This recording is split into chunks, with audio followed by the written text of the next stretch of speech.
The housing market is absolutely broken, and on top of that, it's also confusing. And with so many mixed messages out there in the economy, it's hard to tell up from down. This past week, we got the news that we wanted to hear with regards to inflation, with regards to jobless claims, and yet mortgage rates are mysteriously surging back towards long-term highs. The latest CPI numbers are in, slightly beating expectations, with the July CPI report showing that inflation rose just 3.2%, which was more or less right on track with what they expected, but that's an increase from the previous month, showing that inflation is actually up for the first time in a year. But here's the good news. Disinflation continues to be in full swing, as we did see the core CPI number drop to 4.7%, which was 0.1% better than expected. And if you've been following my videos and keeping track of what the Fed actually follows, they're more interested in core CPI versus headline CPI. And that's because core CPI excludes volatile things like food and energy prices. But with that said, if we analyze the CPI numbers from the last 3 months, we're looking at a 0.1,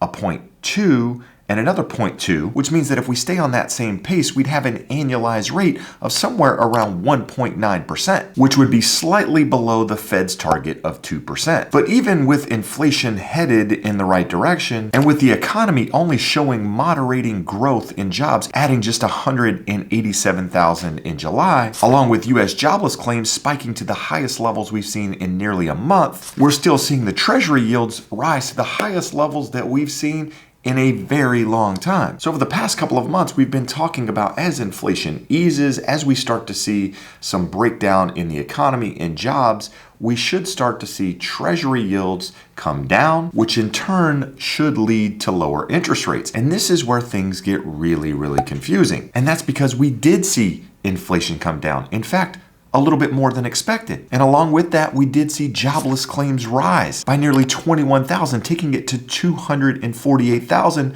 versus the estimate of 230,000. And along with that, mortgage rates are now hitting just over 7.09%, which is the highest level we've seen since 2002, which is causing additional issues within the mortgage industry, with credit availability sinking to a decade low, along with mortgage demand dropping on FHA loans as interest rates rise to the highest level in 21 years. And with that, the Fed's Bowman is signaling that more rate hikes might actually be needed in order to bring inflation down further. And if all of that wasn't confusing enough, we've been talking about how inflation is being affected by rent shelter data, as inflation has largely been driven by rising rent and home prices for the better part of a year, which, if you've been paying attention to my videos, we know it's a 12-month lagging indicator, which means the Fed's not actually paying attention to real-time prices. They're looking at data that takes nearly 6 to 9 months to reflect correctly because of how it's calculated. And when you actually remove rent shelter inflation data from the CPI numbers, inflation is essentially gone at that point. And this translates into really good news for consumers because in theory, it should provide evidence to the Fed that they don't need to continue raising rates. But before we dive into that, I want to take a minute and ask a favor. If you find any value in my videos at all,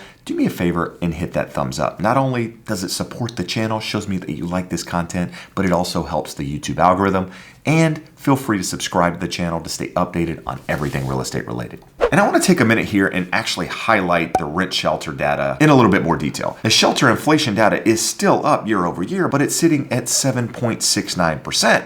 versus 7.83% last month. At the same time, rent inflation is showing just over 8% versus 8.33% last month, which does show that the numbers are moderating. And as many of you know, in Q3 and Q4 of 2022 is when we actually saw the biggest decline in home prices, because that's when interest rates initially spiked. And at the moment, that's not even baked into the data. So as we start to get more and more data here over the next couple of months, those numbers should fall more significantly, which in turn, again, should lead to lower inflation. Unfortunately, in no way means we're completely out of the woods, because we still have several other factors out there in the economy that's showing growth, as wholesale prices rose 0.3% in July, which is higher than expected. And along with that, we actually saw Treasury yields increase once again, which is likely going to lead to higher mortgage rates. At the same time, you have consumer debt topping $1 trillion for the first time ever, at the same time when 80% of Americans think it's a bad time to buy a house. But remember,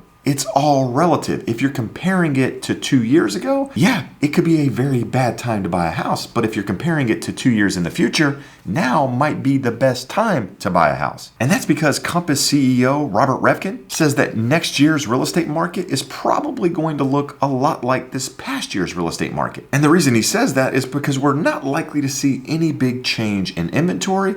And unfortunately, I don't think we're going to see any major changes in mortgage rates. Now, I know a lot of you are watching this video going, mortgage rates are absolutely the problem. They're affecting affordability. They're the reason I can't buy a home. And I would actually argue that because I believe the biggest problem in the housing market isn't mortgage rates.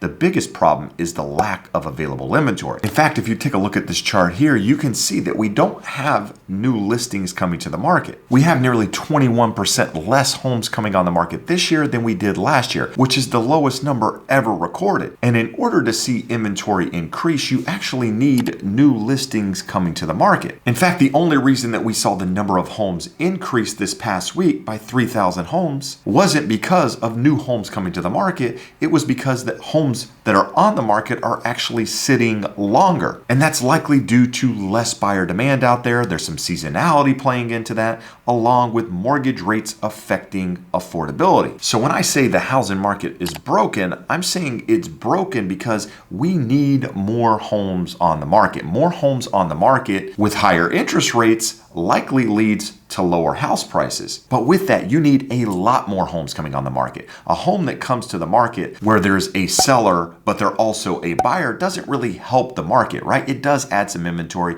It does give an opportunity for somebody to buy that home, but that person in turn is taking one off the market. And what we need is surplus to come to the market in a meaningful way in order to slow home price appreciation as well as the competitiveness out there in the market. And those problems that I just talked about is exactly why the American Enterprise Institute is predicting a 6% appreciation in home prices in 2023 and 7% in 2024, which is pretty much in line with Zillow's forecast of 5% in 2023 and 5.8% in 2024. So for all of you out there waiting to buy a house, waiting for home prices to crash or to pull back or interest rates to pull back, understand you're in a housing market that we've never experienced before. And there's a really good chance by waiting, you're going to end up paying more for that house. Now, this isn't a push as a real estate agent to get you to go out there and buy a house.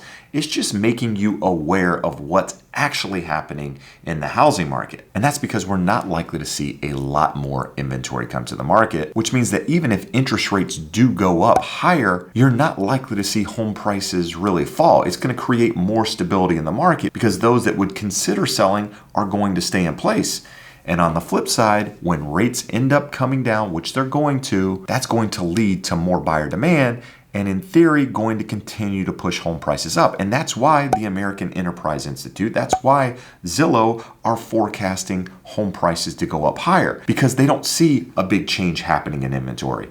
And they're predicting mortgage rates to go lower. So while a lot of the data out there in the market is confusing and it's hard to predict what happened next, just understand nothing is going to change until inventory exceeds demand in a meaningful way. And that's why I believe if you're a home buyer, you absolutely need to check out this video because I believe there's trouble ahead.